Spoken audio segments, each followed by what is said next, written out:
যদি কেমন থাক।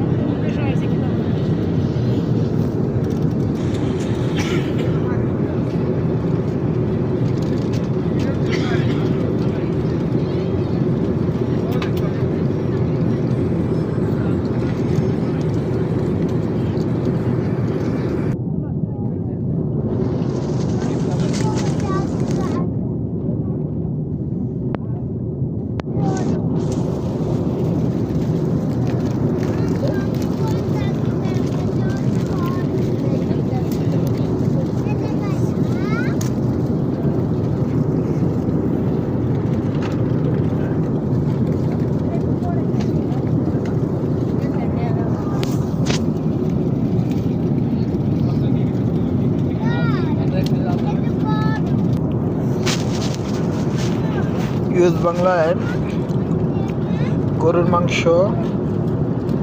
পোলাও, আর চিংড়ি মাছ দিয়া সম্ভবত মনে হয় লাউ, ও চিংড়ি মাছ না, এমন সবজি, আর এক পিস কেক দিছে, আর একটা দই, আর স্প্রাইট দিছে, স্প্রাইট আর একটা পানির বোতল। এই হলো রাত্রের ডিনার।